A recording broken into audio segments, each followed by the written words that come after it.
ការលើកឡើងថាដោយគិតថាពួកគេបានប្រឈមមុខនឹងនរណាម្នាក់នៅចំណុចកំពូលនៃការរងរបួសដោយក្បាច់គុណគឺមានតិចតួចបំផុតប៉ុន្តែ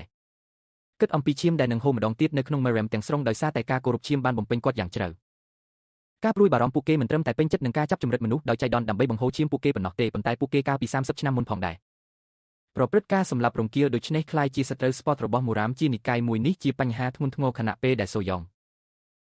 មានការរំខានលោកឲ្យកដ៏អស្ចារ្យបានដាក់ដៃរបស់គាត់នៅលើស្មារបស់គាត់ហើយបាននិយាយថានៅពេលនេះអ្វីនឹងទៅជាមួយសូរីយ៉ុងខុសគ្នាតិចតួចបានដកខ្លួនចេញពីភាពអន្ទះអន្ទែងរបស់គាត់បានលាតត្រដាងថាមូលហេតុគឺមកពីលើកនេះត្រកូលស៊ីធួនທາງជាសត្រូវធម្មជាតិនៃលោហិតសូរីយ៉ា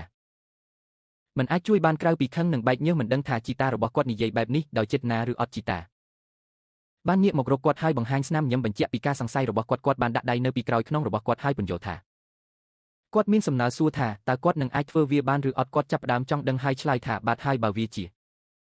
អ្វីមួយដែលតាក់ទងនឹងត្រកូលបន្ទាប់មកគាត់នឹងផ្ដល់ឲ្យល្អបំផុតរបស់គាត់ភ្នែករបស់ឲ្យកដ៏អស្ចារ្យពោពេញទៅដោយភាពធ្ងន់ធ្ងរនៅពេលដែលគាត់បានបង្ហាញថាមនុស្សមកពី Miriam Alliance នឹងមកដល់ឆាប់នេះហើយកងកម្លាំងយោធានៃសម្ព័ន្ធនឹងស្ថិតក្នុងចំណោមអ្នកដែលបានមកដល់គាត់បានគ្រោងនឹងបង្ហាញពួកគេនៅឆ្នាំពលដែលសូរីវ៉ងបានរកឃើញចាប់តាំងពីពួកគេមានទីបំផុតបានរកឃើញភាពទន់ខ្សោយនៃនិកាយឈាមភ្នែករបស់សូរីយ៉ុងបានបើកធំដោយការភ្ញាក់ផ្អើលគាត់បានចាប់ដៃរបស់គាត់ជាទម្រង់នៃការគោរពហើយដោយស្នាមញញឹមបាននិយាយថាប្រសិនបើវាសម្រាប់ឧត្តមប្រយោជន៍នោះពួកគេគួរតែធ្វើវានៅពេលឮរឿងនេះបុព្វបុរសដ៏អស្ចារ្យមិនអាចជួយអ្វីបានក្រៅពីញញឹមដោយដឹងថាសូរ៉ាងនឹងនិយាយដូច្នេះមុនពេលដែលសូរ៉ាងអាចចាក់ចេញបានគាត់បានលើកឡើងថាគាត់មានដំណឹងខ្លះដែលធ្វើឲ្យគាត់សប្បាយចិត្តជាខ្លាំងពេលលើដូច្នេះភ្នែកក្មេងប្រុសរបស់យើងពោពេញទៅដោយការចង់ដឹងហើយគាត់បានងាកមកវិញដោយចង់ដឹងថាវាជាអ្វីដោយស្នាមញញឹមដ៏សប្បុរសព្រឹទ្ធាចារ្យដ៏អស្ចារ្យបានពន្យល់ថាការកែប្រែសារពីស្ពូល 10000 ត្រូវបានបញ្ចប់ហើយថាចាប់ពីពេលនេះទៅសូយ៉ុងនឹងក្លាយជាទទួលបន្ទុកគ្រប់គ្រងសារពេលលើបែបនេះគាត់ទ្រាំមិនបានក៏ចាប់ផ្ដើមក្តាប់កណ្ដាប់ដៃហើយមានអារម្មណ៍រីករាយគាត់ចាប់ផ្ដើមស្រមៃថាខ្លួនឯងកំពុងដេកចុះហើយហុំព័ទ្ធដោយសត្វពលនេះធ្វើឲ្យភ្នែករបស់គាត់បើកធំដោយរំភើបឲ្យក៏ដ៏អស្ចារ្យក៏បានលើកឡើងផងដែរថាដូចដែលគាត់បានស្នើពួកគេក៏បានរៀបចំស្ទូបដែលមានពន្លឺថ្ងៃផងដែរចាប់តាំងពីបន្ទាប់ពីទាំងអស់ដើម្បីចិញ្ចឹមពស់ទឹកដែលមានឈ្នួលខ្លាឲ្យបានត្រឹមត្រូវគ្រឹះដ៏រឹងមាំមួយត្រូវបានទាមទារជាមុនសិនសូរីវ៉ងបញ្ចូលដៃរបស់គាត់ហើយមិនអាចជួយអ្វីបានក្រៅពីកាន់តែរំភើបថែមទៀតគាត់ត្រូវតែគិតអំពីវាយ៉ាងហាក់ដូចជាវាសម្រាប់ជាប្រយោជន៍របស់មីរ៉ាំហើយធ្វើឲ្យអស់ពីសមត្ថភាពសត្វព្រាបបានហោះចេញទៅពីរបីម៉ោងក្រោយមកគាត់បានមកដល់សារនៃជាតិពល 10000 ហើយថ្កៀមរបស់គាត់បានធ្លាក់ចុះវាស្រស់ស្អាតហើយមានឆ្មាំ2នាក់នៅច្រកចូលសូរីយ៉ែងនិងហ៊ួនបានចាប់ផ្ដើមដើរទៅរកទ្វារក៏មានបន្ទប់មួយឈ្មោះថាសួនសត្វពលផងដែរការចាប់អារម្មណ៍របស់ហៀណុងត្រូវបានជួសជុលលើវានាងបានដាក់ដៃលើនាងទ្រង់ហើយចូលទៅក្នុងភាពច្របូកច្របល់សូរីវ៉ងឆ្លងដៃរបស់គាត់ហើយដោយស្នាមញញឹមបានពន្យល់ថាវាមានន័យថាសួនក្រោយផ្ទះកន្លែងដែលសត្វពលទាំងអស់នៃវាលទំនាបកណ្ដាលប្រមូលផ្ដុំគ្នានាងមានអារម្មណ៍ភ័យហើយសួរថាតើគាត់មានបំណងប្រមូលសត្វពលទាំងអស់ដោយទឹកមុខជឿជាក់គាត់បានឆ្លើយថាបាទចាប់តាំងពីគាត់បានសន្យាជាមួយនាងថានៅថ្ងៃណាមួយគាត់នឹងប្រមូលសត្វពលដ៏អស្ចារ្យទាំង10នៃវាលទំនាបកណ្ដាលរឿងនេះធ្វើឲ្យយីអិនខ្មាស់អ៊ីនដូជាពេញប៉ោះនាងដាក់ដៃលើមាត់ហើយមើលទៅឆ្ងាយដោយមិនខ្ជិះខ្ជីពេលវេលានាងរត់ចេញទៅដោយថាចង់ដឹងថាហេតុអ្វីបានជាមនុស្សប្រមូលផ្ដុំគ្នាសូរ៉េងមិនអាចជួយអ្វីបានក្រៅពីមានអារម្មណ៍ច្របូកច្របល់បន្តិចគ្រាន់តែពេលនោះសមាជិកម្នាក់នៃ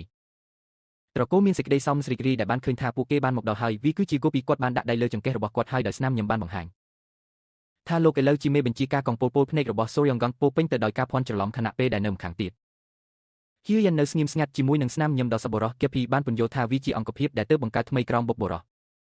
បញ្ជានៅពីក្រោយគាត់គឺជាសមាជិកត្រកូលជាច្រើនហ្គៃងាកទៅរកពួកគេហើយបានបង្ហាញថាមនុស្សទាំងនេះចាប់ពីពេលនេះទៅគឺនឹងបម្រើសូវែងជាដៃជើងរបស់គាត់មិនថារកសត្វមានពិសឬចិញ្ចឹមពួកវាទេគាត់អាចរកបានលើពួកគេពេលឃើញបែបនេះទឹកមាត់ក៏ចាប់ផ្ដើមស្រក់ពីមាត់សូរីវ៉ងខណៈពេលដែលម្ខាងទៀតហ៊ូយ៉ានមិនអាចជួយបានទេមានអារម្មណ៍ថាច្រណែនភ្នែកក្មេងប្រុសរបស់យើងចាប់ផ្ដើមចែងចាំងដោយអំណរនៅពេលគិតថាវាដូចជាមានបុគ្គលិកពីហាងលក់សត្វចិញ្ចឹម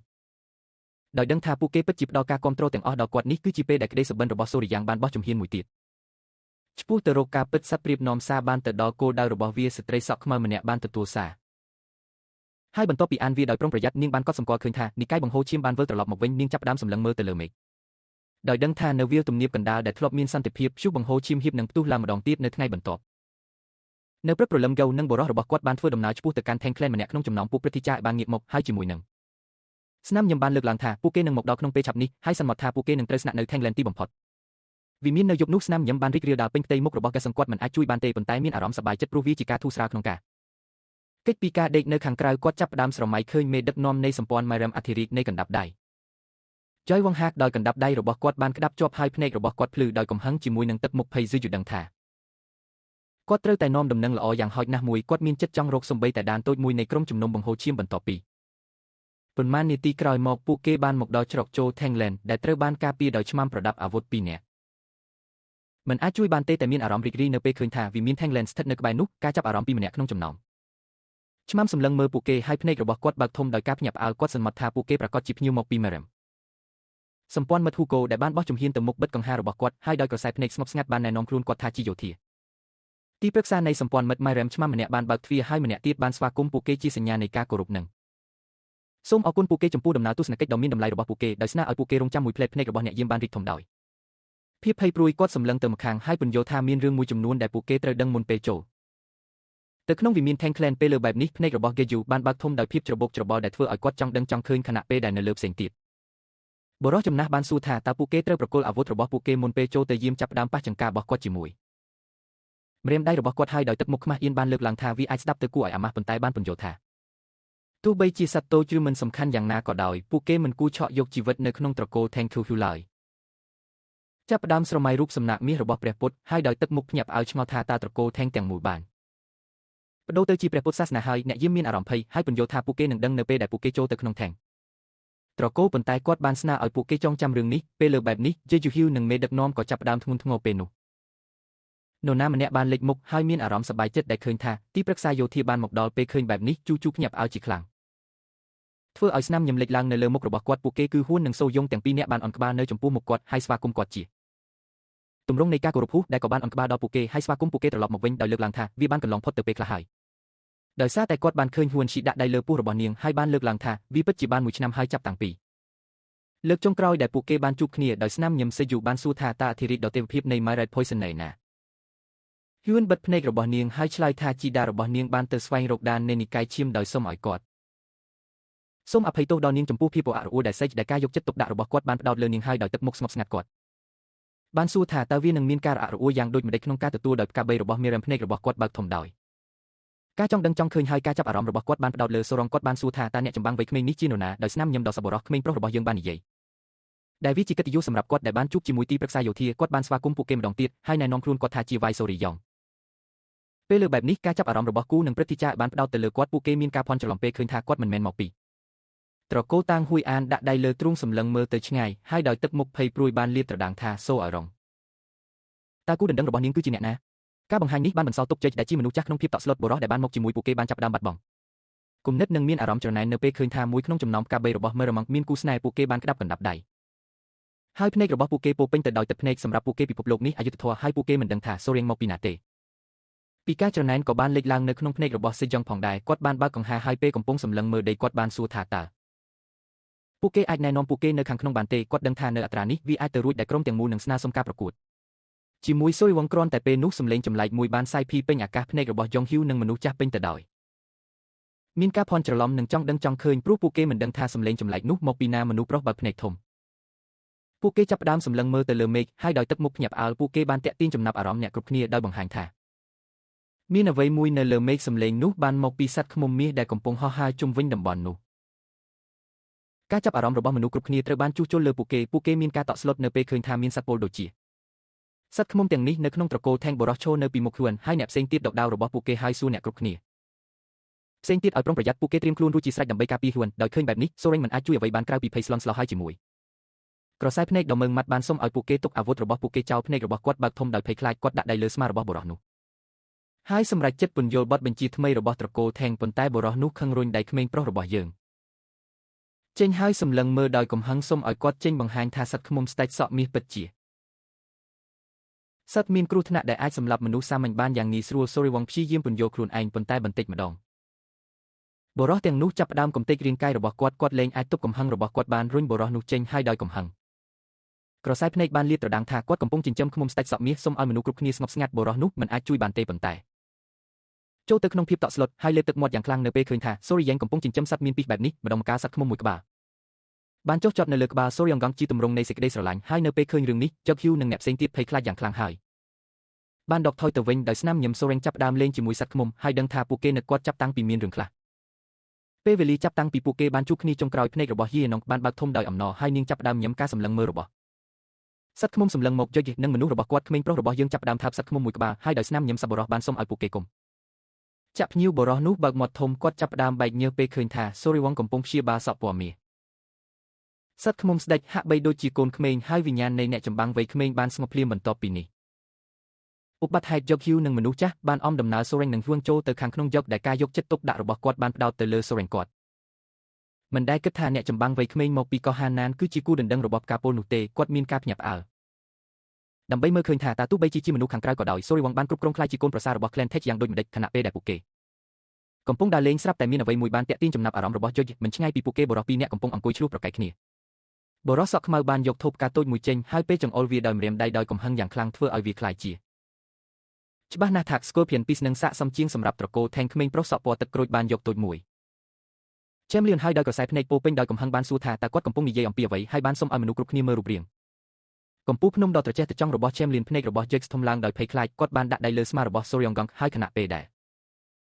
ញើសសួរថាហេតុអ្វីបានជាអ្នកចម្បាំងទាំងអស់នោះកំពុងមើលថែសត្វល្អិតនិងសត្វ Soryong បានចេញពីការ trance របស់គាត់ហើយចាប់អារម្មណ៍ខណៈពេលដែលបុរសទាំងនោះកំពុងតែឆ្លោះប្រកែកគ្នាក្មេងប្រុសរបស់យើងបានពន្យល់ថាពួកគេត្រូវបានកាត់ទោសឲ្យសត្វមានពីរការដាក់ទោសភាពជាដៃគូយកគេចាប់ផ្ដើមបែកញើសហើយសួរថាតើពួកគេបានធ្វើអ្វីខ្លះដើម្បីទទួលទោសបែបនេះ Soryong ដាក់របស់គាត់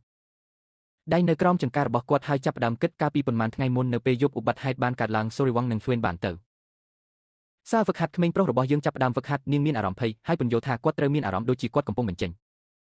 ធម្មពលខាងក្នុងរបស់គាត់ក្មេងប្រុសរបស់យើងផ្ដោតអារម្មណ៍ប៉ុន្តែវាហាក់ដូចជាគាត់កំពុងរំជំនួសឲ្យការហ្វឹកហាត់គ្រាន់តែពេលនោះមាននរណាម្នាក់បានលេចមុខនិងតាក់ទាញចំណាប់អារម្មណ៍របស់ពួកគេធ្វើឲ្យពួកគេចង់ដឹងចង់ឃើញនោះគឺមេបញ្ជាការគូនិងកូនចៅរបស់គាត់ពួកគេទាំងអស់គ្នាបានបិទភ្នែកហើយមានអារម្មណ៍ភ័យដោយក្រសែភ្នែកក្រៀមក្រំគូពីបានសុំទោសដោយពន្យល់ថាលើកនេះកូនកណ្ដុរជាងពាក់កណ្ដាលដែរចាប់បានដើម្បីចិញ្ចឹមពស់វែកខ្លាបានងាប់ឬដូច្នេះសូអងក៏ងាកមករកគេហើយភ្នែករបស់គាត់ពោពេញទៅដោយភាពសោកសៅហួនភ្ញាក់ផ្អើលបន្តិចព្រោះនាងមិនដឹងថាមានអ្វីកើតឡើងសូរីវងបានឈើក្បាលបិទភ្នែកហើយដកដង្ហើមធំដោយដឹងថាពួកគេមិនអាចធ្វើអ្វីបានច្រើនទេព្រោះសត្វកណ្ដុរធម្មជាតិងាយនឹងប្រតិកម្មហើយបើមានសម្លេងរំខានខ្លាំងពេកខ្លះមេកណ្ដុរអាចសម្លាប់កូនវាបានប៉ុន្តែគេភីបានលាតត្រដាងថាពួកអ្នកចម្បាំងបានស៊ីសត្វកណ្ដុរភ្នែករបស់សូយ៉ងកងពោពេញដោយភាពច្របូកច្របល់គប់បានពន្យល់ថាពួកគេមា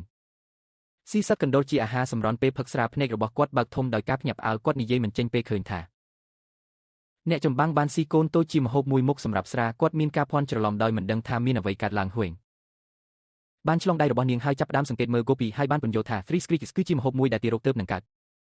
តកណ្ដុរត្រូវបានជ្រលក់ក្នុងទឹកជ្រលក់ហើយបរិភោគគប់មិនអាចជៀសវាងអារម្មណ៍ខ្មាស់អៀនបានទេគាត់បន្ទាបក្បាលរបស់គាត់ម្ដងទៀតនៅចំពោះមុខសូរីវងហើយសុំទោសម្ដងទៀតសូរីវងត្រូវបានខ្វិនដោយព្យាយាមយល់ពីស្ថានភាពយូអែនបានចូលទៅជិតពួកគេហើយចាប់ផ្ដើមស្ដីបន្ទោសពួកគេគប់ពីចាប់ត្រចៀករបស់គាត់ហើយពន្យល់ថាអ្នកគ្រប់គ្រងថ្នាំពុលខ្លះគឺ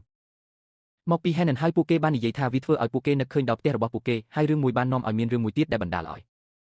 កាត់ឡើងសូរីវងបានចាប់ផ្ដើមសម្លឹងមើលពួកគេដោយមើលងាយហើយទីបំផុតបានដឹងថាកូនកណ្ដុរដែលត្រូវបានចាប់ខ្លួនទៅត្រូវបានគេប្រើជាអាហារសម្រាប់ពស់វែកដែលមានឈ្នួលខ្លាត្រូវបានអ្នកចម្បាំងស៊ីគាត់ខឹងសម្បាយ៉ាងខ្លាំងហើយដឹងថាគាត់ត្រូវធ្វើអ្វីមួយដូច្នេះពួកគេនឹងរៀនឲ្យតម្លៃសត្វដែលពួកគេចិញ្ចឹមតាមរបៀបនេះគឺជាវិធីដែលត្រកូល Tangnationបង្កើតបានជាការដាក់ទណ្ឌកម្មនៃការសេពគប់សត្វមានពិសនិងសំណុំនៃច្បាប់ថ្មីមួយត្រឡប់ទៅពេលបច្ចុប្បន្នសូរីយ៉ាងបានចាប់ដៃរបស់គាត់ហើយការសម្លឹងរបស់គាត់បានសម្លឹងទៅពួកគេដោយពន្យល់ថាអ្នកចម្បាំងម្នាក់ឥឡូវនេះទទួលខុសត្រូវចំពោះការចិញ្ចឹមសត្វមានពិសពួកអ្នកចម្បាំងចាប់ផ្ដើមឆ្លោះប្រកែកគ្នាទៅវិញទៅមកយកដែលមិនអាចជួយបានក្រៅពីបែកញើសទីបំផុតបានដឹងថាហេតុអ្វីបានជាម្នាក់មានសត្វមានពីរភ្នែករបស់គាត់បើកធំដោយចង់ដឹងហើយការសម្លឹងរបស់គាត់បានជួសជុលលើសូរីវងសម្រាប់គាត់គឺជាមនុស្សគួរឲ្យចាប់អារម្មណ៍ខ្លាំងណាស់សូរីវងចាប់ផ្ដើមសម្លឹងមើលអ្នកចម្បាំងដោយកំហឹងនឹងការមើលងាយហើយយយទីបំផុតបានដឹងថាគាត់មិនមែនជាមនុស្សធម្មតាទេនៅពេលយប់បុកបរោះដ៏អស្ចារ្យបានមកដល់ហើយអ្នកទាំងបីអង្គុយនៅតដើម្បីជែកគ្នាដោយទឹកមុខមើងម៉ាត់បុកបរោះដ៏អស្ចារ្យបានរៀបរាប់ពីអ្វីទាំងអស់ដែលបានកើតឡើងជប់ដែលបានបិទភ្នែករបស់គាត់ហើយដោយស្នាមញញឹមបានលើកឡើងថាសូរីវងត្រូវតែជាអ្នកចម្បាំងវ័យក្មេងដែលអាចកំបាំងដែរឲ្យកោនៃត្រកូលថេងបានជួបនៅលើកោះ Henan ឲ្យកោដ៏អស្ចារ្យបានចាប់ផ្ដើមសង្កេតមើលគាត់ហើយដោយស្នាមញញឹមបានសួរថាតើគាត់គិតយ៉ាងណាចំពោះកំណត់ទ្រព្យរបស់ត្រកូលថេងជប់ដែលបានសរសើរក្មេងប្រុសរបស់យើងដោយនិយាយថាការហៅគាត់ថាអាចកំបាំងបានធ្វើមិនបានធ្វើឲ្យគាត់យុត្តិធម៌ទេដោយសារតែការសារភាពថាសត្វឃ្មុំរាជាមានសក់ពណ៌មាសពិតជាអស្ចារ្យសូរឲ្យមិនអាចជួយអ្វីបានក្រៅពីមានអារម្មណ៍ភ័យពេលឃើញថាគាត់ត្រូវបានគេសរសើរជូកដែលភ្នែកចាប់ផ្ដើមចែងចាំងដោយភាពមើងម៉ាត់ចំពោះគាត់គឺគួរឲ្យបារម្ភមិនបានរកឃើញតម្រុយតែមួយអំពីក្រុមជំនុំឈាមដោយស្នាមញញឹមបុកបរោះដ៏អស្ចារ្យបានងាកទៅរកសូរអញហើយធ្វើវាច្បាស់ថាពួកគេមិនអាចអង្គុយស្ងៀមហើយអនុញ្ញាតឲ្យឥទ្ធិពលនៃនិកាយឈាមបន្តរីកចម្រើនសូរយ៉ងកងភ្នែកបើកធំដោយការចង់ដឹងហើយគាត់បែរទៅរកគាត់ឲ្យកោដ៏អស្ចារ្យបានសុំក្មេងប្រុសរបស់យើងឲ្យយករឿងនោះមកនេះបានធ្វើជើងភ្នែកបើកធំដោយភាពច្របូកច្របល់និងចង់ដឹងចង់ឃើញឲ្យកោដ៏អស្ចារ្យចាប់ផ្ដើមចង្អុលម្រាមដៃហើយប្រើអំណាចរបស់គាត់ បានបង្កើតរបាំងជុំវិញពួកគេបន្ទាប់មកគាត់បានបិទភ្នែករបស់គាត់ហើយដោយស្នាមញញឹមបានពន្យល់ថាពួកគេមិនអាចប្រថុយនឹងការលេចធ្លីសម្លេងចេញមកបានទេដូច្នេះហើយទើបគាត់បានអំពាវនាវរកបាំងកៃកោប៊ុយដាក់ដៃរបស់គាត់ចូលទៅក្នុងសម្លៀកបំពាក់របស់គាត់ហើយយកចាប់ផ្ដើមសង្កេតមើលរបាំងនោះហើយគៀមរបស់គាត់ក៏ធ្លាក់ចុះដោយស្នាមញញឹមប្រកបដោយទំនុកចិត្តសូរីវង្សបានយកពីងតូចមួយចេញហើយដាក់វានៅលើទូយកចាប់ពីងនោះចាប់ផ្ដើមសង្កេតមើលវាហើយចិត្តរបស់គាត់ពោពេញទៅដោយសំណួរគាត់បានសួរថាតើវត្ថុប្រភេទណាដែលទាមទារសំបីតែរបាំងកាយដើម្បីរក្សាការសម្ងាត់ដោយក្រសែភ្នែកជឿជាក់ឲ្យកដ៏អស្ចារ្យបានឆ្លើយថាវាគឺជាថ្នាំពោដែលបំបត្តិថ្នាំពោខាងក្នុងយកដែលបានអះអាងថាថ្នាំពោដែលបំបត្តិថ្នាំពោខាងក្នុងគឺជារឿងធម្មតាហើយស្ទើរតែមិនមើលទៅដូចជារឿងដែលត្រូវការរបាំងកាយសូរីវង្សនឹងឲ្យកដ៏អស្ចារ្យបានសម្លឹងមើលគ្នាទៅវិញទៅមកហើយមុខក្បាលដោយស្នាមញញឹមគាត់បានបង្ហាញថាជាតិពុលពិសេសនេះដែលធ្វើឲ្យថ្នាំពោខាងក្នុងអាចសាយភីបានប៉ះពាល់តែសមាជិកនៃនិកាយឈាមការចាប់អារម្មណ៍របស់យើងបានផ្ដោតលើជាតិពុលហើយភ្នែករបស់គាត់បើកធំដោយការភ្ញាក់ផ្អើលគាត់ភ័យស្លន់ស្លោបានគូដៃរបស់គាត់ទល់នឹងតោហើយសួរថាតើរឿងនេះពិតឬអត់បុកបរោះដ៏អស្ចារ្យបានបិទភ្នែករបស់គាត់ហើយដោយមានទឹកមុខជឿជាក់បានពន្យល់ថាទោះបីជាពិបាកជឿក៏ដោយក៏វាជាការពិតដោយក្រសែភ្នែកពោពេញដោយការស្អប់ជុកតែចាប់ផ្ដើមស្រមៃថាសមាជិកនៃនិកាយឈាមគិតថានេះគឺជាការរកឃើញដ៏មិនគួរឲ្យជឿដែលបង្ហាញដែលហេតុផលដែលពួកគេបានប្រយុទ្ធយ៉ាងខ្លាំងក្លាក្នុងអំឡុងពេលបះបោរនៃនិកាយឈាមកាលពី30ឆ្នាំមុនគឺដោយសារតែពួកគេបានប្រើថ្នាំពោរំសាយថ្នាំពោខាងក្នុងប្រឆាំងនឹងពួកគេឲ្យក៏ដ៏អស្ចារ្យបានចាប់ផ្ដើមនឹកឃើញពីការបះបោរនៃនិកាយឈាមនឹងបញ្ជាក់ការសង្ស័យរបស់យុទ្ធដោយពន្យល់ថាពេលដែលអ្នកក្បាច់គុណដោយពួកគេត្រូវបានបំពោលថ្នាំពោខាងក្នុងរបស់ពួកគេបានបាត់បង់ដោយទុកឲ្យពួកគេអស់សង្ឃឹមប៉ុន្តែសមាជិកនៃនិកាយឈាមនៅដែលទាំងស្រុងជាមួយនឹងក្រសែភ្នែកដ៏ម៉ឺងម៉ាត់ចុកដែរបានសួរថាតើថ្នាំពោចំនួននេះមានកម្លាំងខ្លាំងប៉ុណ្ណាភ្នែករបស់ឲ្យក៏ដ៏អស្ចារ្យចាប់ផ្ដើមចែងចាំងដោយភាពជឿជាក់ហើយគាត់បានឆ្លើយតបថាយោងទៅតាមលោកខ្លួនថ្នាំពោនេះមានសមត្ថភាពកាត់បន្ថយសមត្ថភាពរាងកាយរបស់ពួកគេទៅកម្រិតនៃមនុស្សធម្មតាបង្ហាញថានាងបានកម្ចាត់មនុស្សចាស់នៃនិកាយឈាមដែលត្រូវបានបំពោលដោយការផ្លុំមួយរំពេចពេលលីបែបនេះស្នាមញញឹមក៏លេចឡើងលើផ្ទៃមុខរបស់យុទ្ធហើយភ្នែករបស់គាត់ចាប់ផ្ដើមចែងចាំងដោយក្តីរីករាយដោយដឹងថានេះមានលទ្ធផលដូចគ្នាទៅនឹងធម្មពលខាងក្នុងដែលបំបត្តិជាតិពុលពីអតីតកាលគាត់បានស្វាគមន៍ឲ្យក៏ដ៏អស្ចារ្យជាទម្រង់នៃគោរពនិងអរគុណគាត់ចាប់តាំងពីពេលនោះមកជាមួយនឹងអំណោយដូចនេះសូម្បីតែមេដឹកនាំសម្ព័ន្ធមិត្តក៏អាចដកដង្ហើមបានស្រួលជាងដែរគាត់បានងាកទៅរកសូរីវង្សហើយបានលើកឡើងថាប្រសិនបើយុទ្ធដែលចង់សម្ដែងការដឹងគុណគាត់គួរតែដឹកនាំវាទៅសូរីវង្សព្រោះគាត់ជាអ្នកដែលបានធ្វើការរកឃើញនេះគាត់បានពន្យល់ថាសូរីវង្សបានបំពោលខ្លួនឯងជាមួយនឹងថ្នាំពុលដើម្បីតាក់ទាញចាស់ទុំនៃនិកាយឈាមក្នុងការស្រូបឈាមរបស់គាត់ហើយដោយសារតែរឿងនេះគាត់ស្ថិតនៅលើបឹងនៃជីវិតនិងសេចក្តីស្លាប់សម្រាប់ប្រហែល10ថ្ងៃភ្នែករបស់ Jake ស្ថុំដោយការកោតសរសើរគិតថាគាត់មានប្រាជ្ញានិងភាពក្លាហានដ៏អស្ចារ្យដោយលះបង់ខ្លួនឯងរាងកាយក្មេងប្រុសរបស់យើងចាប់ផ្ដើមប៉ះរបស់គាត់ហើយមិនអាចជួយអ្វីបានក្រៅពីប្រែជាក្រហមយកដាក់ដៃរបស់គាត់នៅលើ Soryongangs ស្មាដែលបណ្ដាលឲ្យមានស្នាមញញឹមច្របូកច្របល់លេចឡើងនៅលើមុខរបស់គាត់ដោយក្រសែភ្នែកដឹងគុណយកបាននិយាយថាប្រសិនបើ Soryong មានសូមជូនពរឲ្យគាត់អាចសុំគាត់បានអ្វីក៏ដោយដែលគាត់នឹងប្រាប់មេដឹកនាំសម្ព័ន្ធដោយផ្ទាល់យកចាប់ផ្ដើមញឹមរងចាំចម្លើយក្មេងប្រុសរបស់យើងបន្ទាបក្បាលហើយចាប់ផ្ដើមគិតគាត់ចាប់ផ្ដើមប៉ះចង្ការបស់គាត់ហើយជាមួយក្រសែភ្នែកភ័យអន្ទះអន្ទែងសួរថាតើអាចទទួលបានព័ត៌មានអំពីសត្វពោលយកដែលមានការភ័ន្តច្រឡំដើម្បីឃើញថាសូរីវង្សចាប់អារម្មណ៍នឹងព័ត៌មានអំពីសត្វពោលហើយមិនមែននៅក្នុងសៀវភៅណែនាំរបស់សេនាប្រមុខ Elixir កំណប់មាសនិងប្រាក់ភ្នែករបស់គាត់ពោពេញទៅដោយការភ័ន្តច្រឡំហើយគាត់មិនអាចជួយអ្វីបានក្រៅពីបែកញើសទេពេលឃើញទិដ្ឋភាពនេះអ្នកអស្ចារ្យឲ្យក៏ចាប់ផ្ដើមសាយយកដែលបិទភ្នែករបស់គាត់ហើយដឹងថាសូយងគឺប្លែកព្រោះសំបីតែនៅក្នុងប្រវត្តិសាស្ត្រដ៏យូរលង់របស់ Miriam នេះជាលើកទី1ហើយដែលគាត់បានឃើញមនុស្សចម្លែកបែបនេះគាត់បានបើកភ្នែកឡើងហើយដោយស្នាមញញឹមបានពន្យល់ថាវាប្រហែលជាមិនមែនជាសត្វពោលដែលគាត់កំពុងរកមើលនោះទេគាត់បានសួរថាតើក្មេងប្រុសរបស់យើងចាប់អារម្មណ៍លើសត្វចកថ្មអាត់កំបាំងវាជាពេលថ្ងៃហើយនៅកន្លែងណាមួយនៅលើកោះមានទឹកជ្រោះដ៏ស្រស់ស្អាតមួយបរិសុទ្ធជាច្រើនបានមកដល់តំបន់នោះបរិសុទ្ធសក់វែងងាកមកប្រាប់ពូរបស់គាត់ថាពួកគេបានមកដល់កន្លែងពូរបស់គាត់គ្មាននរណាក្រៅពីយ៉ាគីទេពួកគេនៅលើភ្នំកងហ្គែនិងសេជុនដោយស្នាមញញឹមក្មួយប្រុសបានលើកឡើងថាវាដូចគ្នានឹងបុកបរិសុទ្ធរបស់ពួកគេបានពណ៌នាអំពីទឹកជ្រោះថ្មរៀងអណ្ដើកនិងបន្ថែមទៀតពីចម្ងាយគេថែមទាំងអាចមើលឃើញកំពូលភ្នំគង្គីយុគដែលចូលទៅជិតទឹកហើយប៉ះវាធ្នំដោយម្រាមដៃរបស់គាត់ចាប់ផ្ដើមសង្កេតមើលទឹកហើយដោយទឹកមុខស្មោះត្រង់បានសារភាពថាតាំងពីពេលនេះទឹកបានមកពីការរលាយនៃព្រៅទឹកកកវាត្រជាក់ខ្លាំងគាត់ក្រោកឈរឡើងហើយដោយទឹកមុខរីករាយបានសួរទៅបរិសុទ្ធរបស់គាត់ឲ្យស្នាក់នៅទីនេះហើយក្មួយប្រុសរបស់គាត់ឈិនឲ្យនៅជិតហើយតាមគាត់ដោយប្រុងប្រយ័ត្នបរិសុទ្ធទាំងនោះមកក្បាលហើយភ្នែករបស់ឈិនរីកធំដោយអំណរដែលធ្វើឲ្យស្នាមញញឹមរំភើបលេចឡើងនៅលើមុខរបស់គាត់យ៉ាកុតទួបានសន្ទុះហើយលោតធ្វើការលោតតូចនៅលើទឹកគាត់ចាប់ផ្ដើមធ្វើដំណើរឆ្ពោះទៅរកទឹកជ្រោះឈិនមិនបានដួលនៅពីក្រោយទេហើយធ្វើតាមចលនារបស់គាត់បានចាប់ផ្ដើមដើរតាមគាត់យ៉ាងជិតស្និទ្ធមួយសន្ទុះក្រោយមកពួកគេបានមកដល់ទឹកជ្រោះជុចដែលដាក់ដៃលើដុំថ្មហើយមើលចេញភ្នែករបស់គាត់ចាប់ផ្ដើមចែងចាំងដោយទំនុកចិត្តនៅពេលដែលគាត់ចងចាំថានៅហួសពីថ្មរៀងអណ្ដើកប្រសិនបើពួកគេឡើងទឹកជ្រោះតាមបណ្ដោយច្រាំងថ្មចោតគួរតែមានច្រកចូលក្បែរថ្មរៀងកណ្ដាប់ដៃជាមួយនឹងការភ្ញាក់ផ្អើល ការបញ្ចេញមតិឈិនបានលើកឡើងថាវាស៊ីគ្នានឹងកំណត់ត្រាយ៉ាងល្អឥតខ្ចោះទាំងពីរមើលមុខគ្នាហើយញឹមពួកគេញកក្បាលពួកគេបានរកឃើញច្រកចូលមួយហើយជូគូសម្រេចចិត្តទៅមុនដោយសុំឲ្យឈិនដើរតាមគាត់ឈិនបានដាក់ដៃរបស់គាត់នៅលើចង្កេះហើយមិនអាចជួយអ្វីបានក្រៅពីរំភើបចិត្តពួកគេបានចូលទៅក្នុងរូងភ្នំដែលមានជញ្ជាំងពេញទៅដោយអស្តដោយមានក្រសែភ្នែកយ៉ាងម៉ឺងម៉ាត់ជុកចាប់ផ្ដើមដើរដោយប្រុងប្រយ័ត្នខណៈពេលដែលម្ខាងទៀតថ្កាមរបស់ឈិនធ្លាក់ចុះព្រោះគាត់មិនដែលបានឃើញកន្លែងដូចនេះដោយប្រើដៃយកបានរុញឡាយណាចេញហើយភ្នែករបស់គាត់បើកធំដោយភ្ញាក់ផ្អើលធ្វើឲ្យគាត់និយាយមិនចេញពួកគេបានទៅដល់បេះដូងនៃរូងភ្នំដែលមានរុននៅលើពីដានដែលពន្លឺព្រះអាទិត្យកំពុងបំភ្លឺអ្វីគ្រប់យ៉ាងយកដែលដាក់ដៃរបស់គាត់នៅពីក្រោយក្នុងរបស់គាត់ហើយបានលើកឡើងថាពួកគេបានមកដល់ការយកចិត្តទុកដាក់របស់ឈិនត្រូវបានផ្ដោតទៅលើថ្មដ៏មានតម្លៃគាត់មិនដែលគិតថានឹងឃើញទស្សនវិជ្ជាដ៏គួរឲ្យចាប់អារម្មណ៍បែបនេះនៅក្នុងរូងភ្នំនេះទេសម្រាប់គាត់នេះគឺជារឿងអាថ៌កំបាំងទីនេះគឺពោពេញទៅដោយអស្តការចាប់អារម្មណ៍របស់យកផ្ដោតលើពួកវាដោយដឹងថានេះជាបរិយាកាសដ៏ល្អឥតខ្ចោះសម្រាប់ខាងវិញ្ញាណអស្តដើម្បីរីកចម្រើនជីនមានការភ្ញាក់ផ្អើលជាខ្លាំងដែលបានឃើញថាតើគុំពោតនេះមានតម្លៃប៉ុណ្ណាយកដែលភ្នែករបស់គាត់បើកធំដោយការភ្ញាក់ផ្អើលហើយគាត់ការយកចិត្តទុកដាក់ផ្ដោតលើអស្ត្រៀមផ្កាវាគឺជាផ្កាព្រើយិនសិនអាយុកាលមួយសតវត្សដែលជាអស្តខាងវិញ្ញាណដែលបានស្រូបយកខ្លាំងបំផុតធម្មពយិនឈិនបានចូលទៅចិត្តអស្តហើយបានលើកឡើងថាពួកគេចាំបាច់ត្រូវផ្លាស់ប្ដូរព្រើជីនសាំងនេះសម្រាប់រោមជីមខ្មៅផ្កាពីត្រកូលណាម៉ុងជូកូចាប់ផ្ដើមសង្កេតមើលអស្តដ៏មានតម្លៃហើយងក់ក្បាលពន្យល់ថាជាមួយគ្នានេះភាពធ្ងន់ធ្ងរសរសៃឈាមរបស់កូនស្រីត្រកូលណាម៉ុងក៏គួរតែប្រសើរឡើងផងដែរហើយជាលទ្ធផលពួកគេនឹងទទួលបានរោមជីមខ្មៅអាយុ200ឆ្នាំបរោះផ្កាឈូកដែលចូលទៅចិត្តរុក្ខជាតិអស្តបានបិទភ្នែករបស់គាត់ហើយសម្រេចចិត្តថានេះជាពេលវេលាដើម្បីប្រមូលវាគាត់ចាប់ផ្ដើមលាតសន្ធឹងដៃរបស់គាត់ឆ្ពោះទៅរករុក្ខជាតិអស្តដែលបញ្ចេញរស្មីដ៏ខ្លាំងក្លាមួយគ្រាន់តែពេលនោះសម្លេងផ្លុំកញ្ចែមួយបានបន្លឺឡើងហើយភ្លាមនោះបានធ្វើឲ្យការផ្លាស់ប្ដូរទឹកមុខរបស់យកនឹងធ្វើឲ្យភ្នែករបស់គាត់បើកធំក្នុងការប្រុងប្រយ័ត្នវត្ថុអ្វីមួយដែលលាក់ខ្លួននៅពីក្រោយថ្មបានចាប់ដើមផ្លាស់ទីយ៉ាងលឿនឆ្ពោះទៅរកយកគាត់មិនអាចជួយបានក្រៅពីក្តាប់ធ្មេញរបស់គាត់យ៉ាងតឹងដោយដឹងថានេះមិនល្អទេសត្វនេះបានវាយប្រហារយ៉ាងលឿនប៉ុន្តែជាសំណាងល្អយកបានក្រោកឈរឡើងហើយប្រើកង្ហារដើម្បីរ៉ារ៉ាំងការវាយប្រហារនៅវិនាទីចុងក្រោយបន្ទាប់មកសត្វនេះចាប់ដើមលោតទង្គិចនឹងថ្មឈិនភ័យស្លន់ស្លោហើយសួរថាតើពូរបស់គាត់សុខសប្បាយជាទេសត្វទាំងនោះបានចាប់ដើមលោតទង្គិចនឹងថ្មយ៉ាងលឿនភ្នែករបស់យកពោពេញទៅដោយការភ័យខ្លាចគាត់ភ័យស្លន់ស្លោហើយសួរទៅក្មួយប្រុសឲ្យប្រយ័ត្នព្រោះវាកំពុងធ្វើចលនាលឿនខ្លាំងណាស់សត្វទាំងនោះបានព្យាយាមវាយប្រហារយកពីខាងក្រោយប៉ុន្តែគាត់បានឆ្លើយតបទាន់ពេលវេលាងាកមកវិញហើយរារាំងការវាយប្រហារម្ដងទៀតចុងកង្ហាររបស់គាត់ក៏ក្រសែភ្នែករបស់គាត់សម្លឹងទៅកង្ហារគាត់មិនអាច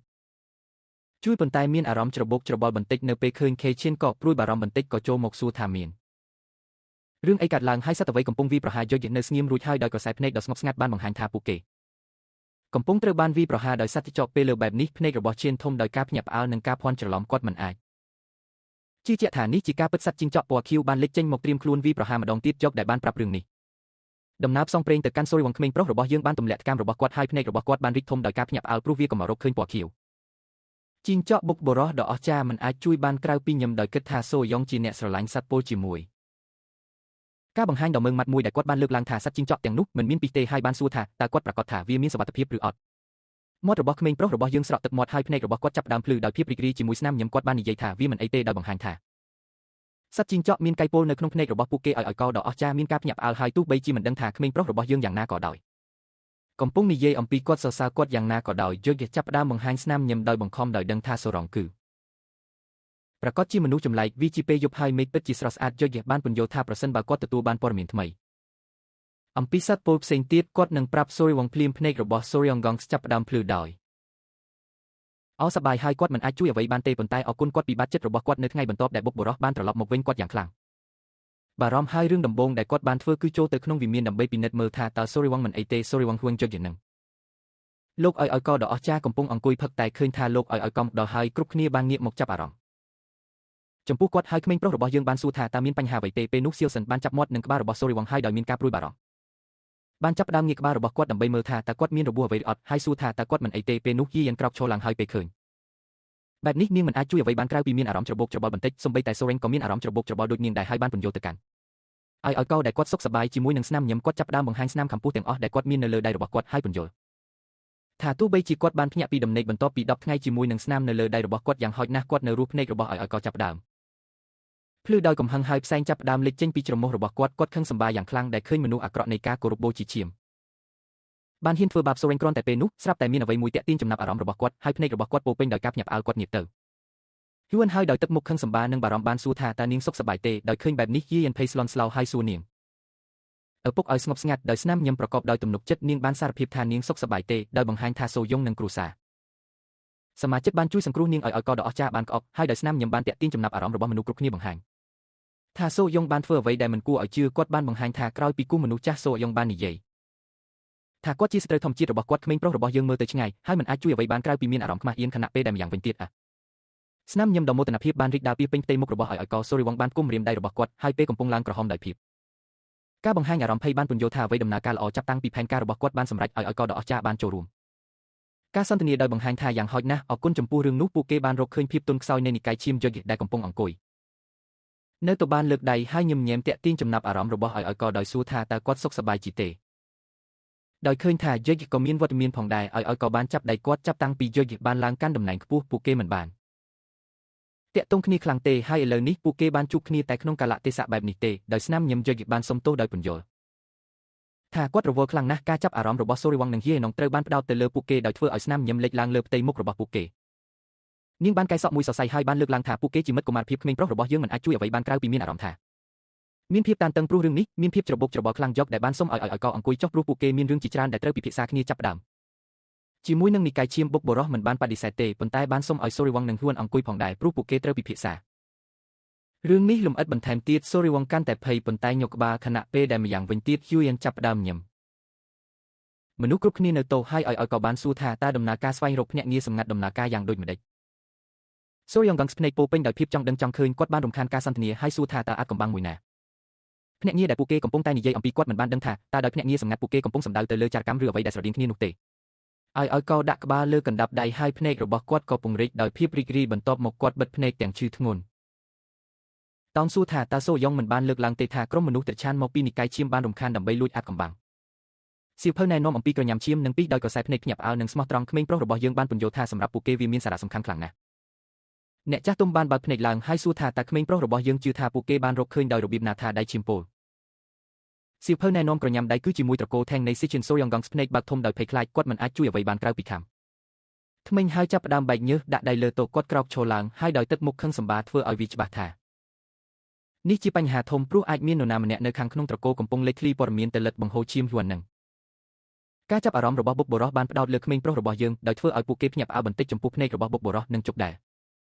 រពោពេញដោយភាពច្របូកច្របល់គាត់បានដាក់ដៃលើស្មារបស់បុកបរោះហើយដោយស្នាមញឹមបានសុំឲ្យគាត់អប់រំកូនប្រសាររបស់គាត់បន្តិចព្រោះក្នុងនាមជាអ្នកចំណូលថ្មីក្នុងគ្រួសារគាត់មិនដឹងអ្វីទាំងអស់ប៉ុន្តែទោះបីជាយ៉ាងនេះក៏ដោយគាត់កំពុងឯខ្លះរឿងដែលគួរឲ្យអស់សំណើចជាជាងនេះឲ្យកោចាប់ដើមអង្អែលពុកមាត់របស់គាត់ហើយមិនអាចជួយអ្វីបានក្រៅពីមានអារម្មណ៍ខកចិត្តបន្តិចសូរ៉នមិនអាចជួយអ្វីបានក្រៅពីបែកញើសពេលដឹងថាគាត់ជាមនុស្សចម្លែកដោយស្នាមញឹមដ៏សប្បុរសយូយ៉ានបានពន្យល់ទៅគូដណ្ដឹងអនាគតរបស់នាងថាភ្នាក់ងារសម្ងាត់មិនអាចមាននៅក្នុងត្រកូលថេងបានទេសូរីវងងាកមកភ្ញាក់ផ្អើលបន្តិចហើយបានសួរថាតើរឿងនេះពិតឬអត់ដោយក្រសែភ្នែកស្ងប់ស្ងាត់ឲ្យកោបានពន្យល់ថាសំបីតែពេលជ្រើសរើសអ្នកបម្រើសាមញ្ញម្នាក់ក៏ដោយបានធ្វើការត្រួតពិនិត្យប្រវត្តិយ៉ាងហ្មត់ចត់លើសាច់ញាតិផ្ទាល់ទាំងអស់របស់ពួកគេហើយសំបីតែសាច់ញាតិឆ្ងាយបន្ទាប់មកប្រសិនបើពួកគេចាត់ទុកថាពួកគេអាចទទួលយកបានពួកគេបានបញ្ចូលសាច់ញាតិផ្ទាល់ទាំងអស់របស់ពួកគេទៅក្នុងត្រកូលដោយស្នាមញឹមប្រកបដោយទំនុកចិត្តគាត់បានធ្វើឲ្យច្បាស់ថាកូនរបស់ពួកគេទាំងអស់ត្រូវបានចិញ្ចឹមបីបាច់ថែរក្សានៅក្នុងត្រកូលតាំងដូច្នេះក្នុងកាលៈទេសៈបែបនេះគ្មាននរណាម្នាក់ហ៊ានក្បត់ពួកគេឡើយក្មេងប្រុសរបស់យើងមិនអាចជួយអ្វីបានក្រៅពីភ្ញាក់ផ្អើលពេលឃើញថាពួកគេបានចាត់វិធានការខ្លាំងបែបនេះគាត់ចាប់ផ្ដើមបែកញើសហើយភ្នែករបស់គាត់បើកធំដោយចង់ដឹងហើយបន្ទាប់មកគាត់បានសួរថាតើនរណាជាភ្នាក់ងារសម្ងាត់នៅកន្លែងផ្សេងមាននរណាម្នាក់បានបំបែកពេងតែមនុស្សប្រុសសាច់ដុំចាប់ស្ត្រីម្នាក់យ៉ាងតឹងពីធ្វើឲ្យនាងក្តាប់ថ្មីនាងបានព្យាយាមដើម្បីរំដោះខ្លួនប៉ុន្តែវាឥតប្រយោជន៍បរិះនោះគឺយូយ៉ងហាកហើយភ្នែករបស់គាត់ពោពេញដោយកំហឹងគាត់បានចាប់ផ្ដើមច្របាច់ស្ត្រីនោះធ្វើឲ្យមុខនាងប្រែជាស្លេកនាងជាអ្នកបម្រើរបស់ Miriam Orleans ជើបានចង្អុលមរាមដៃហើយជាមួយនឹងមួយស្នាមញឹមប្រកបដោយទំនុកចិត្តបានធ្វើឲ្យច្បាស់ថានៅក្នុងសម្ព័ន្ធភាពមានមនុស្សតែ3នាក់ប៉ុណ្ណោះដែលដឹងអំពីបញ្ហានេះហើយគាត់គឺមានទំនុកចិត្តថាមកដល់ពេលនេះមេដឹកនាំសម្ព័ន្ធគួរតែបានចាប់នាងរួចហើយពេលថ្ងៃត្រង់ហើយព្រះអាទិត្យនៅខ្ពស់នៅលើមេឃខណៈពេលដែលស្ថានភាពនៅក្នុងត្រកូលមានស្ថិរភាពភ្ញៀវដែលមិនបានរំពឹងទុកបានមកដល់ខ្លងទ្វារ Tangland មែននៅពេលឃើញភ្ញៀវឆ្មាំមិនអាចជួយបានក្រៅពីញ័រដោយភ័យខ្លាចភ្ញៀវបានលើកឡើងថាគាត់បានមកដល់ទីបំផុតដោយពន្យល់ថាការរត់ពី Heb ទៅ Chengdu ដោយមិនប្រើសិល្បៈចលនាគឺសប្បាយណាស់គាត់បានវាកណ្ដាប់ដៃរបស់គាត់ទល់នឹងទ្រូងរបស់គាត់ហើយដោយស្នាមញឹមដ៏រំភើបបានសុំឲ្យឆ្មាំជូនដំណឹងដល់ឲ្យកោរបស់គាត់ថាផេងមួនប្រមុខត្រកូលផេងបានមកដល់មាននរណាម្នាក់បាញ់ព្រួញទៅលើអាកាសហើយពេលឃើញបែបនេះសូរ៉េងនិងហ៊ួនក៏ចាប់ផ្ដើមរត់សម្ដៅទៅច្រកចូលត្រកូលការចាប់អារម្មណ៍របស់មនុស្សគ្រប់គ្នាបានផ្ដោតទៅលើពួកគេមានការភ្ញាក់ផ្អើលបន្តិចដោយមិនដឹងថាមានអ្វីកើតឡើងដោយទឹកមុខចង់ដឹងសូរីវងបានសួរហ៊ីយ៉ានថាតើវានឹងមិនអីទេសម្រាប់ពួកគេក្នុងការទៅដើម្បីស្វាគមន៍ពួកគេហ៊ីយ៉ានបានងាកមកវិញហើយដោយស្នាមញឹមដ៏សប្បុរសបានពន្យល់ថាឪពុករបស់នាងនិងអ្នកផ្សេងទៀតកំពុងពិភាក្សា អ្វីមួយដែលសំខាន់ភ្នែករបស់នាងចាប់ផ្ដើមចែងចាំងដោយភាពជឿជាក់ហើយដោយស្នាមញញប់ញ័រនាងបានលើកឡើងថាក្នុងនាមជាកូនប្រសារតកូលថេងសូរីវងគួរតែមានទំនុកចិត្តបន្តិចក្មេងប្រុសរបស់យើងមិនអាចជួយអ្វីបានក្រៅពីភ័យសូរីវងបានមកដល់មាត់ទ្វារនៃវិមានហើយដោយស្នាមញញឹមគាត់បានចាប់ផ្ដើមបើកទ្វារដោយគិតថាពួកគេប្រកាសជាភ្ញៀវមកពីត្រកូលផ្សេងដូច្នេះមិនចាំបាច់ខ្លាចនោះទេខណៈពេលដែលនៅម្ខាងទៀតឆ្មាំភ័យខ្លាចយ៉ាងខ្លាំងនៅពេលបើកទ្វារសូរីវងបានឃើញផេងមួននិងកូនចៅរបស់គាត់សម្លឹងមកគាត់ដោយចិត្តនីជាមួយនឹងទឹកមុខមើងម៉ាត់ធ្វើឲ្យក្មេងប្រុសរបស់យើងភ្នែកដ៏គួរឲ្យខ្លាចរបស់ផេងមួនអងស្បានបើកធំដោយការភ្ញាក់ផ្អើលនិងការភ័ន្តច្រឡំគាត់បានដាក់ដៃលើចង្កេះរបស់គាត់ហើយមិនអាចជួយបានទេញឹមពេលឃើញហួរនាងបានចាប់កណ្ដាប់ដៃចូលគ្នានឹងបាតដៃរបស់នាងហើយបានគោរពដល់ប្រមុខត្រកូលប៉ាងដោយការគោរពដោយមានស្នាមញឹមផេងមួនបាននិយាយថាពេលវេលាបានកន្លងផុតទៅខ្លះហើយគាត់បានឃើញនាងកាលពីនាងនៅតូចហើយឥឡូវនេះនាងធំឡើងខ្លាំងណាស់តែគាត់ស្ទើរតែមិនស្គាល់នាងហួនបានបិទភ្នែករបស់នាងហើយជាមួយនឹងស្នាមញឹមដែលបង្ខំគាត់បានលើកឡើងថាវាជា5ឆ្នាំមុនដោយដឹងថាមែនទែនទៅពេលវេលាជាច្រើនបានកន្លងផុតទៅភ្នែករបស់ផេងកេណុងពោពេញដោយភាពធ្ងន់ធ្ងរហើយគាត់ការយកចិត្តទុកដាក់បានផ្ដោតលើសូរ៉ាងគាត់ចង់ដឹងថាគាត់ជានរណានៅពេលដែលគាត់មានអារម្មណ៍ថាការសម្លឹងមើលរបស់ប្រធានត្រកូលប៉ាងសូរីយងចាប់ផ្ដើមបែកញើសដូចមនុស្សឈួតហ៊ូអានចាប់ផ្ដើមសង្កេតមើលគាត់ហើយមិនអាចជួយអ្វីបានក្រៅពីមានអារម្មណ៍ច្របូកច្របល់បន្តិចជាមួយនឹងមុខបែកញើសក្មេងប្រុសរបស់យើងបានស្វាគមន៍ផេងហ្វេនដោយណែនាំខ្លួនគាត់ថាជាកូនប្រសារតកូលថេងហេតុអ្វីសូរីយ៉ងផេងមួន